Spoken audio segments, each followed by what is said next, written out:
Welcome to our podcast, It's About Payroll. We're your hosts, Brian Escobar and Walter William Duncan III. Whether you're new to the payroll game or a seasoned veteran, we have something for you. Welcome back, folks. We got an awesome show today with Melisa. I keep pronouncing the last name wrong. Pronounce it for us. Vicioso. Vicioso. Yes. Thank you so much. We had her on previously on audio only on global payroll. Yeah. And then she dropped a nugget and said, I did sports payroll as well. And we were like, what? Wait a minute. You got to come back and talk about that. Yeah. Walter had this great idea to do like a specialty series where we would talk about different, specialty payrolls where it's very niche down in sports and, casino payroll. We got somebody we're connected to with casino and things like construction and so on and so forth. So that was really exciting. And we're kicking it off with Melisa. And you just said something that I'm going to wait. Let me write it down because first of all, how are you doing? How have you been? Good. Catch us up. Good. How's payroll been treating you? I think this is like the sweet spot, right? Like after quarter one, like everything is smooth for payroll. You breathe a little bit. I'm good. Thanks for having me again. Oh, absolutely. So you said something that made me think, right? Because folks said to you, why were you in sports? You don't like sports. But people don't realize payroll is payroll. Yeah. Like, doesn't matter what the industry is, right? There are things that are the same, and of course, they're going to be things that are different. And like when I change industries, folks are always, I thought you were in education and I thought you were doing this. And I'm like, no, I've been doing payroll for about 20 plus years now. It's always been payroll.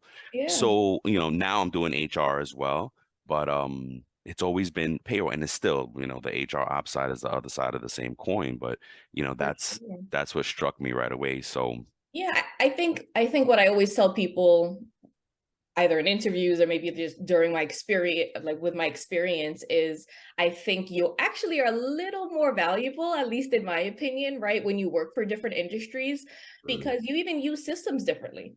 Yeah. You use reporting differently. Yep. So I think that's always helpful to bring that into a new world, right? So I think, and obviously sports payroll is very, very unique just in the sense. But to be honest, I was thinking about it earlier, and it's prevalent more now because it kind of relates to remote working. Yes. Okay. Back when 7-ish, 8 years ago, when I worked for an NBA team, it was brand new to anyone, right? It was for me at least, it was very interesting to understand like duty day schedules and how they get taxed. What does that mean? Multi-state tax. Duty day schedule. What's that? Yep. So the actual games where they play. That's how they're getting taxed. So in the state that they're in. Pardon? In the state that they play in. Yes.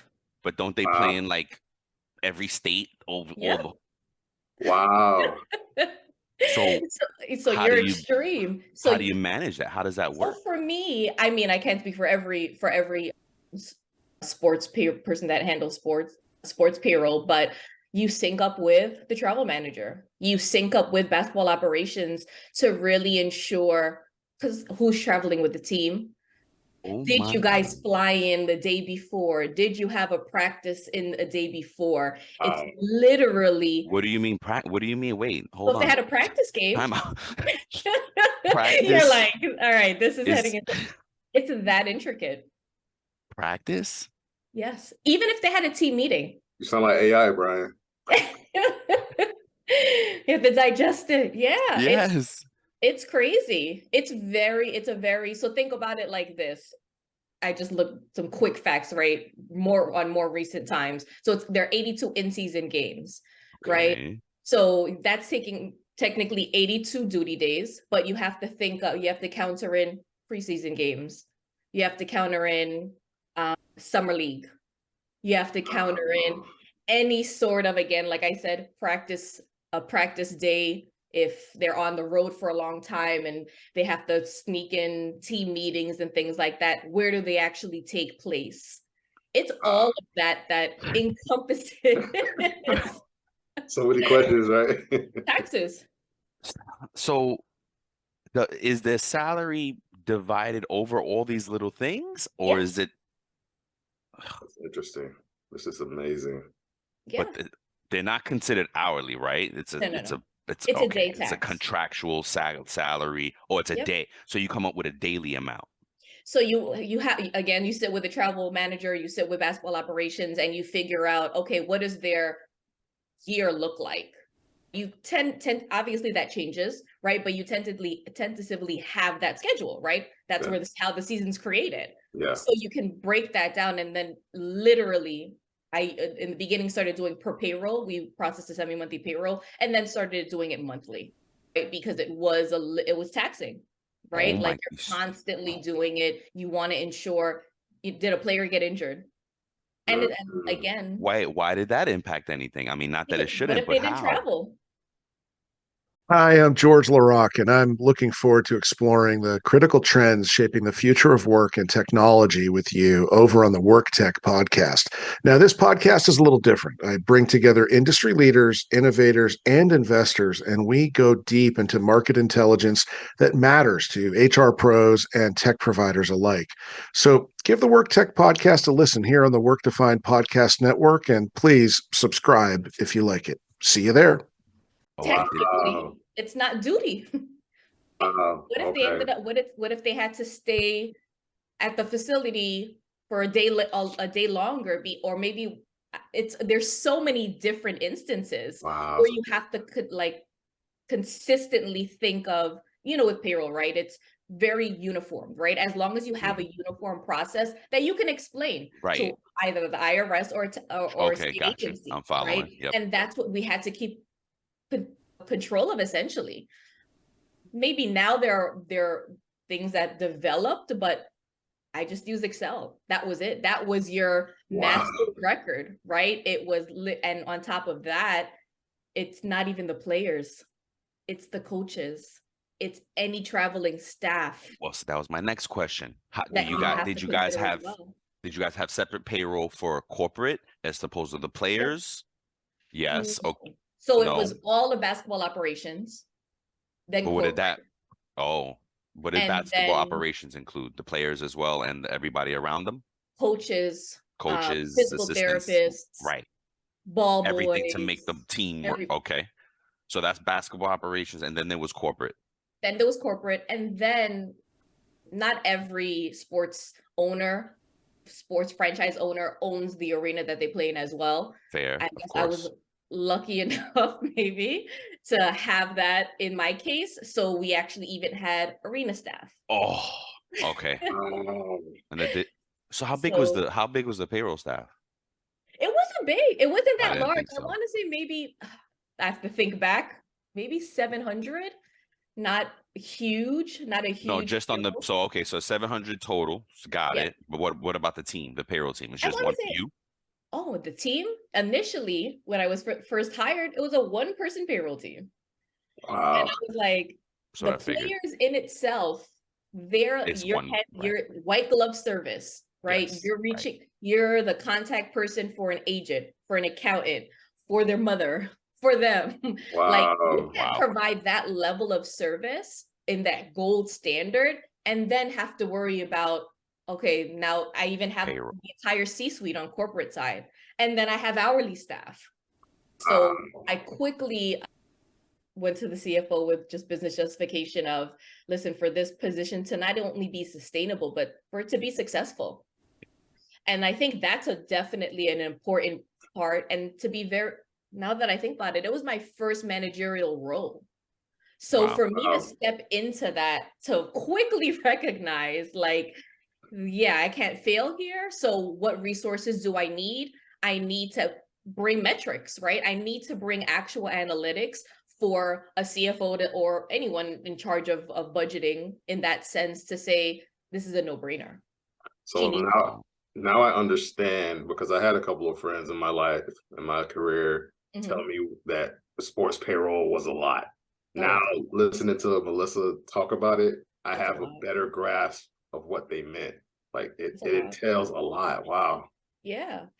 I think at the end of the day, it's, again, and I think I said this prior to recording, right? Like why it's important to have that passion, not necessarily for the sports team in itself, but the intrigue, right, of learning, right? You can't just be someone that is going through the motions, right? Right. There's so many non-Googleable Right. like things like that it just doesn't, you have to just absorb everything around you. And again, I think I just listened to that tidbit of this week's episode where Brian, you were just talking about that customer service aspect of payroll and how important it plays. In this role, it was probably almost as important as processing payroll. Yeah. You had to be again, like I said, travel manager.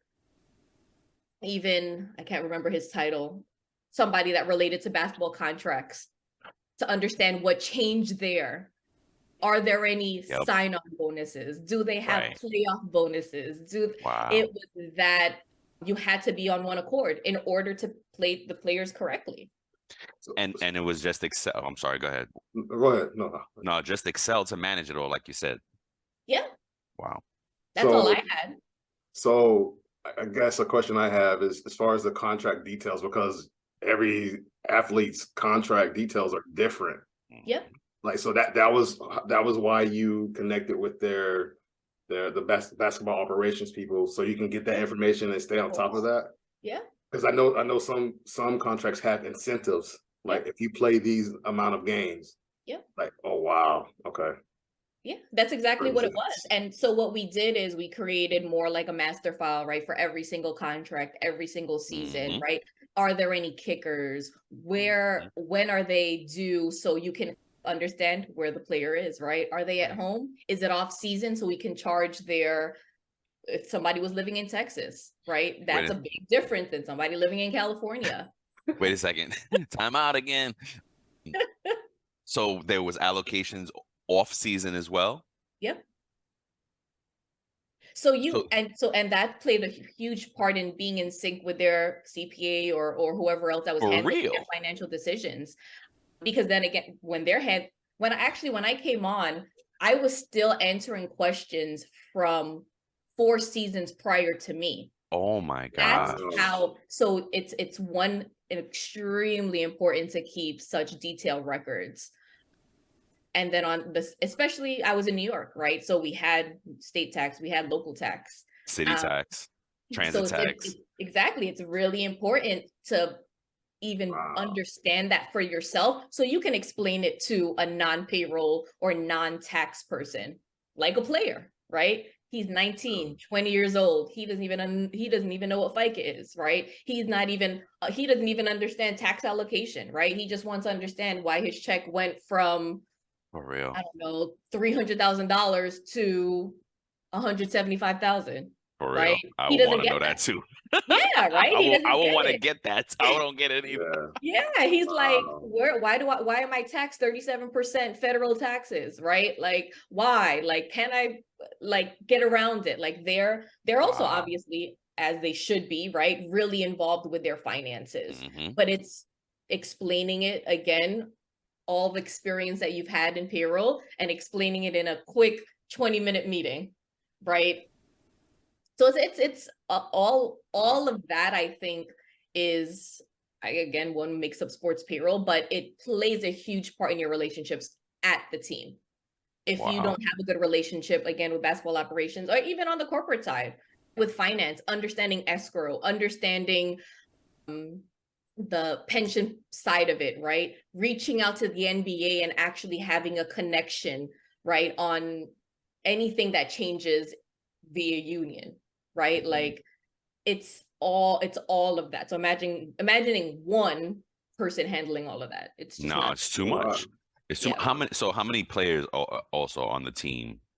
If you're I think there was I'm sorry? Up to 15, I think. Yeah, and I think so. Is like that on the bench too? Well, yeah, that's the bench. Okay, right. Oh, because it's starting 5, so you have a 15. Okay, 15. Yep. Wow, that's a lot of white glove for high earning. Yeah, but then remember also, it's all trades, right? Oh my God! Wait a minute. What do you mean? It's more complicated. What happens in the trade? Because you have to, you're kind of doing a true up, right? To ensure that at that point in time, when that trade happened, did we remit taxes for everything, right? Did we get caught up on everything, right? Do we have all the credit card reconciliations done for when they went on travel and all of these post-tax deductions? God. Are we all caught up? So it's always, unfortunately, an afterthought, but it's still key. It's key in the employee experience. That is crazy. So in your time there, did you have any experience where the team traveled to another country at all? No. No? Okay, because I know the NBA is doing that now, so I'm sure they up with that. Yeah. Yeah, in London, I think. But I know the NFL is doing that. I didn't know the NBA was doing it too. Yeah. Oh wow. Wow, that's a whole nother beast. Yeah.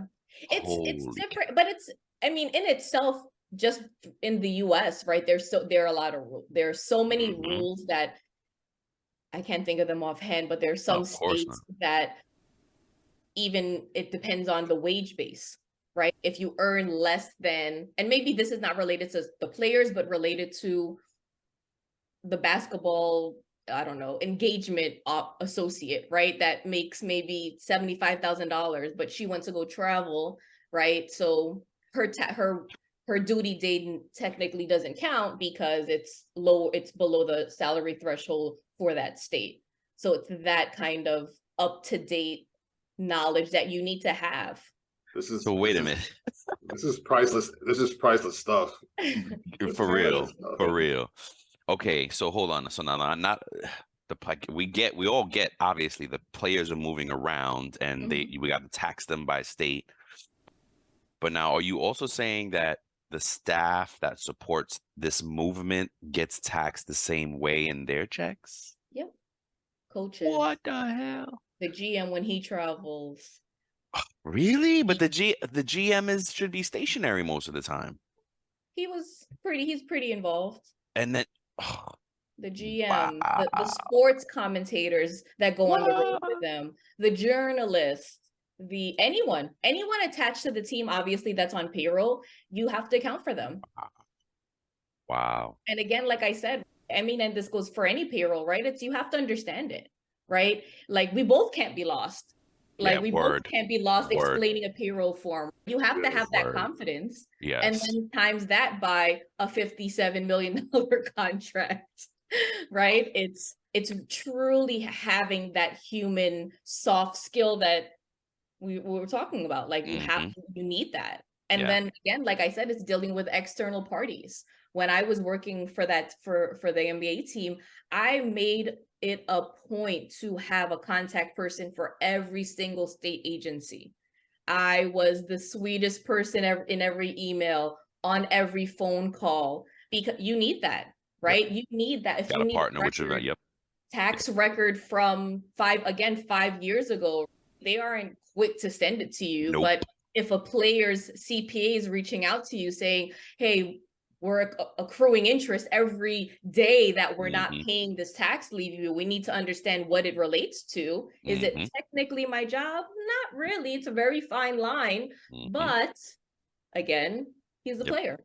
Yep. So it's interesting. It's knowing also where maybe you should stop. Maybe you should get your boss involved or reach out again to someone in the organization to see if it's beyond what you should be doing. Wow. Holy cow. But there's some attributes that are the same. So they all get direct deposit, right? I sure hope so. Yeah, it's all direct deposit. It's pretty much the same. When I was working for the team, the minute that I started, the first couple of months, and maybe this is a good and a bad thing, we went through a system implementation. We went from one company to another, completely different.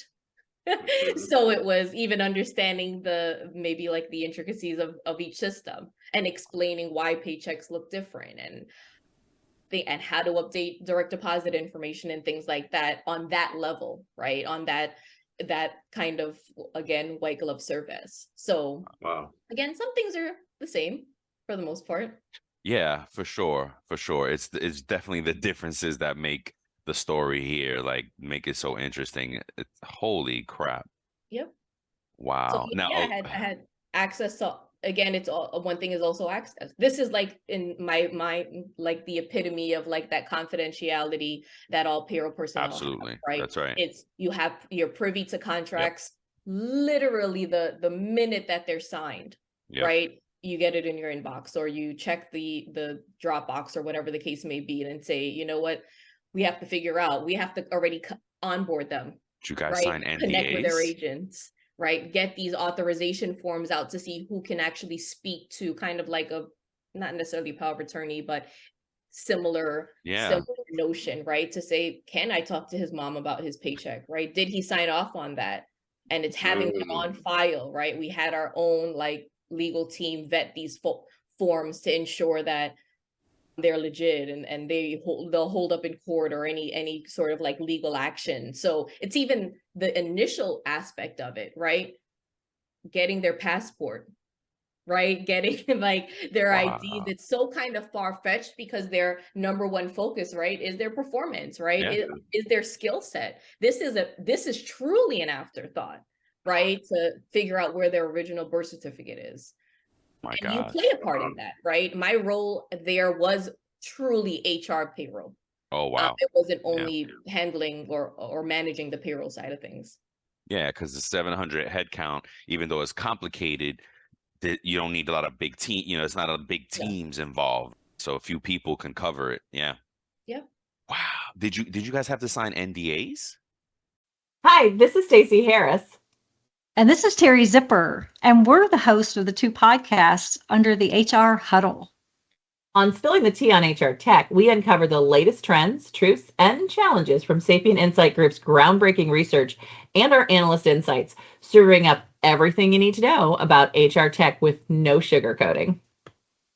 And on HR, we have a problem. We tackle the toughest workplace challenges head on, offering you expert advice and actionable solutions to help HR leaders thrive in today's fast-changing world. Whether you want the scoop on tech or tools to solve people problems, we've got you covered. Take a listen and subscribe. If you want to become part of our community, we'd love to see you. I don't think so. I want to say no, but I think I'm past kind of like that normal. Yeah, the memory. Yeah. 5 year spread, but I want to say maybe there was some sort of confidentiality. Yeah, for real. Because if you know, if you privy to info, that's how leaks happen. I mean, because exactly. you know, that was actually one of the questions. Like, is the public, because players' contracts seem to be very public and open. Were there nuances that weren't reported in the media that you could? No, it was just like that. Boom, that dang. I think again, there are other things like their endorsement deals or kind of things that maybe are contracted after, but not necessarily. It's not part of their NBA contract. So I'm trying to think of maybe very general examples, but like a car service or some kind of dedicated chauffeur that they require. That's not contract related. That's something that the team is willing to accommodate in order to make their whatever experience obviously the best, and again, not have that worry. It's a lot of it. That's expense too, though. Yeah, and but also it's expense on our end. Yeah, right? It's a corporate expense. Exactly. Yeah, exactly. So, but it's not necessarily tied to their contract. It's also but kind it's of that whole perk. Yeah, fringe benefit probably falls under. Yeah, definitely. We definitely covered everything. The only thing, my question, did they have any accountability? Did they have to punch in and out of anything? You know. But no, that's why you connected with the travel manager, right? If you're getting on a flight, if you're getting on a bus or whatever you're getting on, right? Like, you know who's there, right? You know who's present. Because remember, you're also paying per diem. That what? On top of their $1 million contract, what do you they're mean? also getting per diem, and all of the staff that travel. Oh, for the travel per diem. Yes. So wait, can you define that better for us? Because I remember I mean, then we used the GSA standard, right, of each state that they traveled in. Even higher up, higher. So like this is basically a payment we can make to, it's an allowed payment for travel, something For like any that. traveling personnel. Yeah. To For every travel. cover But and meals. it's not Yeah. earnings, right? It's No, expense. It they're is. earnings. Because there's a split, right? There's a split on what's taxable and not taxable Okay. per state.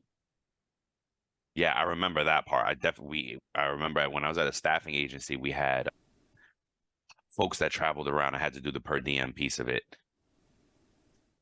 Very interesting. Yes, for sure. Yeah, it's interesting. Again, I think the whole CBA thing, that is a conversation itself. Maybe that falls under an NDA or something like that. But it's just, again, like I said, it's having that relationship with the people who have that information, who can explain it in layman's terms to you. So I have a question regarding the salary caps, right? Because I know that in the NBA they have the luxury tax situation. Yeah. Did you run into that at all? Yeah, and even minimum salaries. Yeah. Like you had to see if somebody was maybe on the last year of their contract and they renegotiated salary. Like, so that's why you had to be that involved. Maybe not a sports fan, but you had to read No, yeah. the newsletter that they sent out every day to see if it relates to salaries, or you had to have that. And it's interesting now, I'm very curious to see how that dynamic worked in the pandemic, because we were all situated where we were in the same facility as basketball operations. That's not always the case. Right. So it's interesting to say, okay, I'm just gonna go grab a cup of coffee. Oh, I ran into the contracts guy. Okay, or I ran into FP&A or whoever. Like, oh, this naturally is coming up. When you're remote, you're not naturally slacking someone or fusing someone to say, hey, did you see the news? Like, you have to create that rapport. So that soft skill is important. Wow. Heck yeah. I just wanted to look up per diem because I was stuck on it. So it's per diem is an allowance paid to your employees for lodging, meals, incidental expenses incurred when traveling. This allowance is in lieu of paying their actual travel expenses. So instead of so you give the folks money instead of doing the whole expense bit of it, and then there's a limit to how much you can give per diem based on the mileage traveled. Based like that. on what state they're in, like what state where they're traveling to. Yep. Similar. Yep. Payroll gets so crazy, yo. Like you gotta be good at this stuff. Wait, I just went blurry. Wow, so it's a blur. But yeah, payroll. And then you wonder how it's always a department that gets left off, right? How it's always considered a support department. I think this role was like the pinnacle of saying, if this goes wrong, like it'll be a bad experience for everyone, right? And and again, that's a lot of responsibility that you're taking on, but it's also it was also definitely a position that I had to raise my hand a lot. No, I had to raise my hand a lot to say, listen, like I think I just created this new calculator via Excel. Like I just create because these are things that agents are asking for, or it makes more sense audit wise, right? That segregation of duties, all of that. Absolutely. It's a private company, right? So you have to rely on how good your internal team truly is. Yep. Wow. And again, you have to think about it. I probably didn't even have it the hardest, right? Because I would say maybe in my opinion, speaking to in my past a couple of people at MLB, though, like there are more games, right? Like so that's where what I think it's like 150 or 155 like sports franchise teams across the US. Like while I am one person, a lot of people have the same experience. Oh, for sure. People maybe aren't as vocal, maybe. No, well, I'm glad you said that because we want to talk to folks across all sports, right? And try to get everybody's story. My niece is actually at MLB. Wow. And I know that I can't remember her name for the life of me, but when I first started in the world in sports payroll, I didn't even know who to contact. And that's important too, right? It's having that network.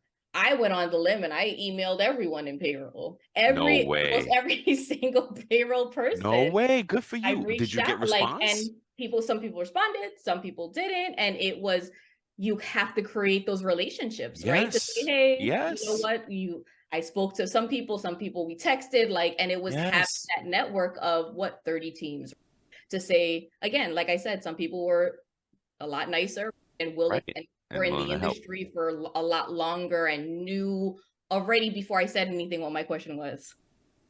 So it's always good Oh, to that's have that crazy. as well, but it's knowing what you need and being resourceful in that sense. And I feel like payroll, that's like innate, right? You Yes. have that sense of like being resourceful and getting the answers for yourself.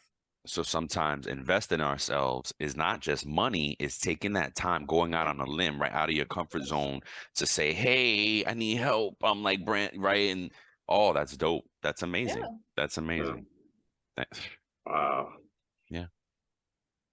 Wow, this was great. Like, there's so much priceless information that you dropped, so many nuggets. Like, you let us in on the with your experience. Thank you for sharing that stuff, Melissa. Like, this is amazing. Like anybody who's listening, you need to go. If you need some help with sports payroll, forgive me if I'm offering you up. Yeah, open you up for tribute. Yeah, hey, yep, Hunger Games. No, I think it's important. I always say it. I think it's important. I wish you see this on LinkedIn all the time, right? Be the person that you wish you had, right? And I think in payroll, yeah. I like it's that. very, very, very important because one, it saves you the heartache, right? Two, it just makes you a better payroll professional. And three, why wouldn't you want to make someone else's life easier? Why would you want to have someone go through those same tribulations? But on the receiving end of it, right, it's being appreciative, right? Yeah. Knowing that somebody is going out on the limb for you, and knowing that they don't have to, but they're willing to extend themselves. So I think it's important. Again, I think in this role was the first role that I was super, like, I had to force myself out there and network and go to events and ask to get connected to the payroll manager or director, and really go out on the limb. And I think it made me a better person overall. Absolutely. Absolutely. And Absolutely. again, don't forget the perk of a sports employee. You still went to games. Oh, nice. You still went to games. Okay, so you took that, advantage of the games. Of course, yeah. So wait, what? Okay, now the fun stuff. What was that discount like? Did you get free tickets or? Some were free, some were discounted, Okay. depending on attendance. Of course. Obviously, the team still needs to Makes sense. make money, but Yep. it was always, they were super involved. Sports and entertainment, while it sounds fun, it is fun. Well, I mean, it sounds daunting, right? Linking with the payroll side of things, it's still all it sounds like, right? It's you're going to games, you're going to concerts. They're super big on employee culture. Nice. Because they need everyone involved. Because they own the stadium, you got the access to the concerts and stuff. Yeah. Not everyone falls in that world, but luckily I was there. And again, it's what you put, it's seeing kind of the fruits of your labor, right? That's and beautiful. kind of seeing the positive of things. I think that's always important. Of course, my family, they're huge sports fans, but I think also to that point, I think at the end of the day, it also distinguishes you as an individual, right? When you're out and you're showing face and you're involved, right? That's, I get that in my inbox a lot, right? Like, how can I saw your career, right? How can I excel like you did? Wow. It's creating those unique personalities, right? Like those unique traits about you to say, yeah, you know what? When I worked for my first payroll job ever was at United Airlines, and I was super involved. I wanted to know, I wasn't a mechanic, I wasn't a technician, I wasn't a pilot, but I wanted to understand a day in the life of this person, to understand how whatever their payroll played out, understand their contracts. Yeah. But that makes you different. Yep. When you're that engaged. So I think that through and through in every single role that I played, it's really being that valuable person. You're not just payroll, right? You're connecting the dots.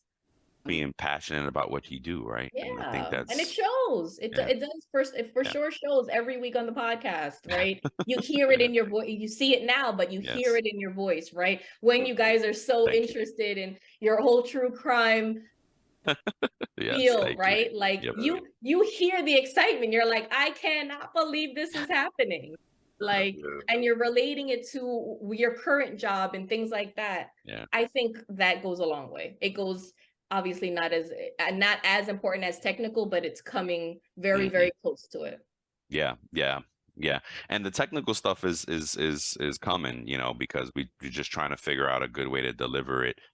We tried with one of the shows. It was like Payroll 101, and it was such that one show probably took us 2 months to try to record because of the way. And if you, I don't know if you notice it, but we actually didn't record it together.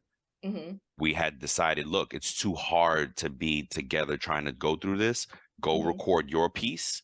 I'll record my piece. We'll put it together and go from there and see what happens. I have to re-listen to see if you hear the separate, but I don't think so. Probably not, because if you're just listening to, oh wow, you don't even pay attention. And that's the great thing about audio.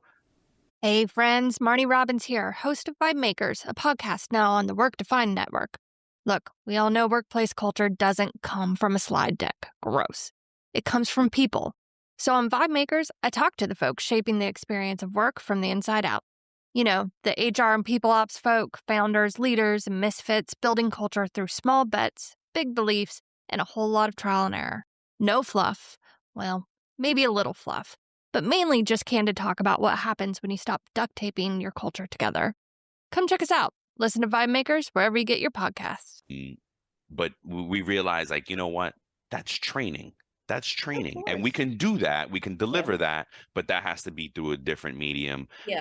In a different way, and that's what really helped us. It was like, wait a minute, if we go at it at training, we'll do it better. And edutainment is a lot different. We could have more fun, being a little bit more broad stroke, and yes, we get gritty, but it's for very payroll high people. level.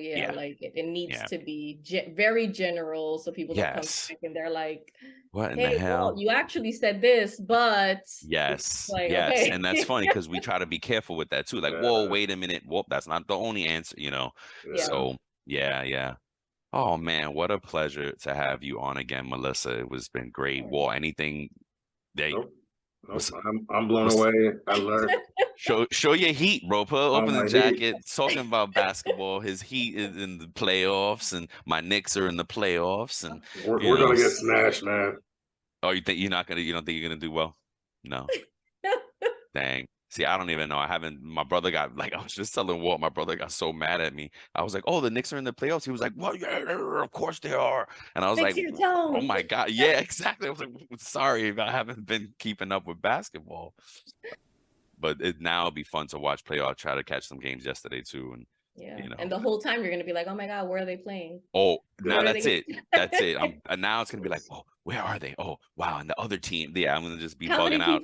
How many people are on the bench? I wonder if that guy is included in this. Let me text Melisa.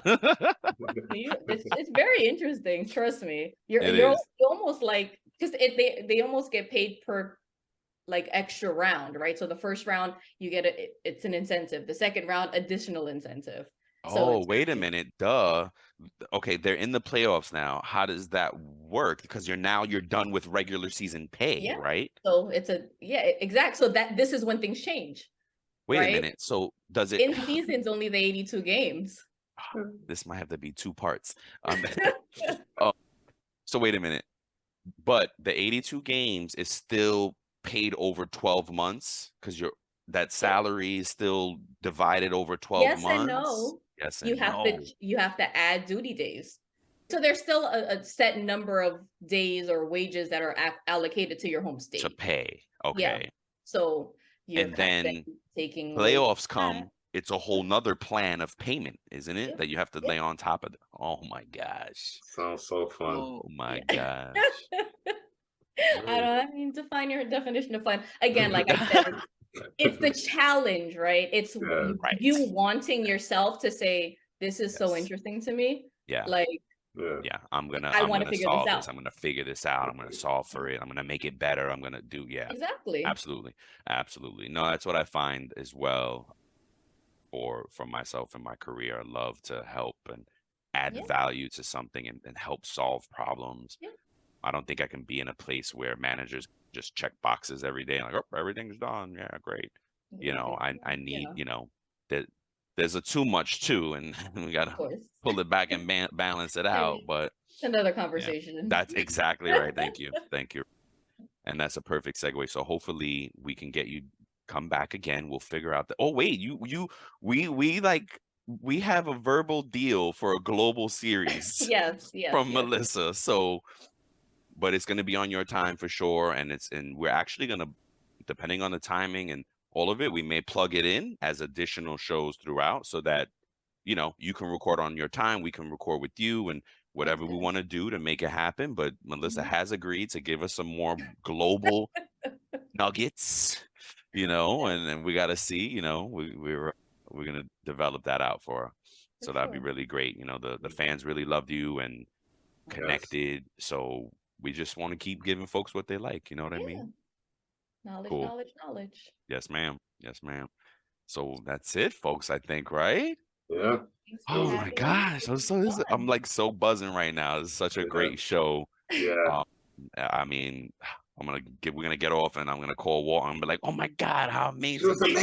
She was amazing. It's very interesting. All right. So thank you very much again for the show. Melisa, it's been great having you. Walt, any final words before we let Melisa go? Nope. It was good to be a student in here and learn. I learned a lot today, Melisa. Thank you for your time. Thank you for your energy. Appreciate you. Word. Thank you so much for having me again. I appreciate it. I look forward to the next time. Yes, we look forward to it too. Yes. Thank you so much. Everybody have a great week. Peace. Take care. Bye, guys. All right, bye. Thank you for listening to today's episode of our podcast. We appreciate you. We're grateful for you. And we hope that the information that was shared with you will impact you as a payroll professional. Until next time, keep learning, keep growing, and most importantly, keep going.